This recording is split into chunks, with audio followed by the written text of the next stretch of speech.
L'Égypte, on la connaît tous, c'est la civilisation du Nil. Mais aujourd'hui, elle se lance dans un pari absolument monumental.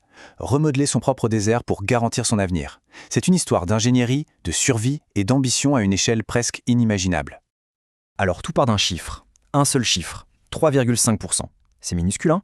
Eh bien, c'est la toute petite part des terres égyptiennes qui est cultivable, naturellement. Une contrainte fondamentale qui explique tout ce qui va suivre. Du coup, la question qui se pose, elle est immense. Comment est-ce qu'une nation de plus de 100 millions de personnes, qui vit sur une bande de terre aussi étroite, peut assurer sa propre sécurité alimentaire et son accès à l'eau? C'est ce défi qui est au cœur de tout. Ok, avant de plonger dans les solutions, qui sont assez folles, il faut vraiment comprendre l'urgence de la situation. On parle d'une nation qui est littéralement au bord du gouffre. La pression sur le Nil est à son maximum. Et ce qui est frappant, c'est que ce n'est pas un seul problème, c'est une accumulation. Imaginez, 90% du pays, c'est du désert. La population, elle, a explosé, plus 30% en à peine 20 ans. Et pour l'eau, eh bien l'Égypte est l'un des pays les plus pauvres en eau au monde. C'est ce qu'on appelle la tempête parfaite, qui force à trouver des solutions radicales. Bon, passons aux solutions. Et là, attention, c'est du lourd. La première partie de la réponse, c'est le projet du nouveau delta du Nil. Un projet pharaonique, tenez-vous bien, de 25 milliards de dollars. L'idée, créer un deuxième delta à partir de rien. Alors, comment on fait ça concrètement? Le projet repose sur 3 piliers absolument gigantesques. D'abord, on construit une rivière artificielle de 114 km. Ensuite, on rend cultivable 9240 km² de désert. Et enfin, on bâtit la plus grande usine de traitement des eaux usées au monde. Rien que ça. Juste pour qu'on se représente bien l'échelle, ce chiffre. 7,5 millions de mètres cubes par jour. C'est la capacité de l'usine d'Al-Hammam. C'est un volume d'eau recyclée qui est juste colossal et c'est la clé pour faire fleurir le désert. Mais attention, l'idée ce n'est pas juste de faire pousser des céréales. La vision est bien plus large.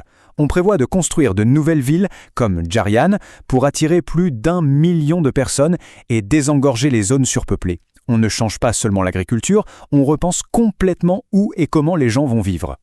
Et la stratégie ne s'arrête pas à la réutilisation de l'eau du Nil. Non, ça va plus loin.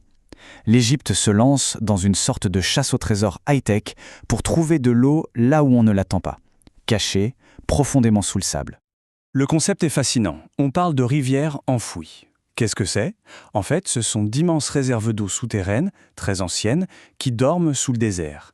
Et aujourd'hui, avec des technologies de forage super avancées, on peut enfin y accéder.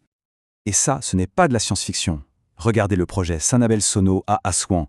L'objectif, c'est de verdir 850 000 fedans de désert. Un fedan, pour information, c'est un peu moins qu'un demi-hectare.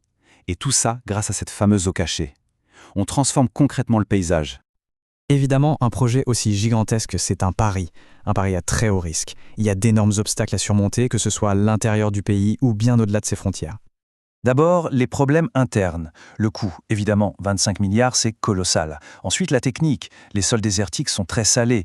Ajoutons à ça les risques climatiques, la chaleur, la sécheresse, sans parler de l'évaporation de l'eau dans les nouveaux canaux et des possibles conséquences sociales.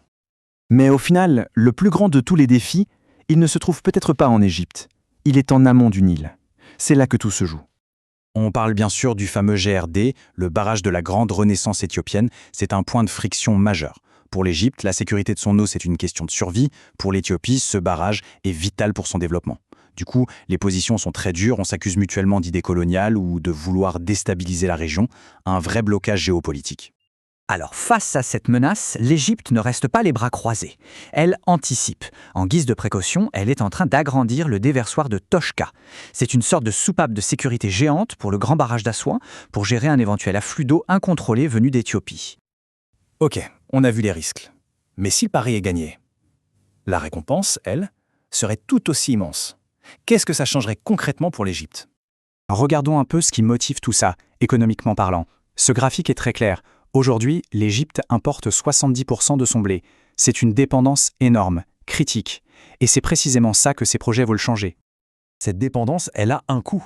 2,1 milliards de dollars chaque année. On comprend donc tout de suite l'enjeu, les économies seraient colossales et surtout, le pays gagnerait une sécurité alimentaire qu'il n'a pas aujourd'hui. Et l'ambition est vraiment nationale. Ce graphique le montre bien. On part de 9 millions de fédans de terres agricoles et l'objectif, c'est d'atteindre 13,5 millions d'ici 2027. Faites le calcul, c'est une augmentation de 50% des terres cultivables du pays. C'est juste énorme. Donc, si on prend un peu de recul, la vision de l'ensemble est carrément transformatrice. On parle d'atteindre l'autosuffisance alimentaire, de créer des milliers d'emplois, de développer de nouveaux centres économiques loin du Caire, de booster les exportations agricoles et même de bâtir de nouvelles villes durables. Il y a cette citation du président égyptien Abdel Fattah al-Sisi qui résume assez bien l'état d'esprit. Si vous voulez faire passer votre pays d'une situation à une meilleure, ce ne sera pas facile. Vous devez insister pour changer la réalité dans laquelle vous vous trouvez. Tout est dit. Au final, la grande question demeure. Est-ce qu'on assiste à la naissance d'un plan directeur audacieux qui pourrait inspirer d'autres nations arides? Ou est-ce que tout ça n'est qu'un mirage à plusieurs milliards de litres, magnifique mais irréel? Seul l'avenir nous le dira.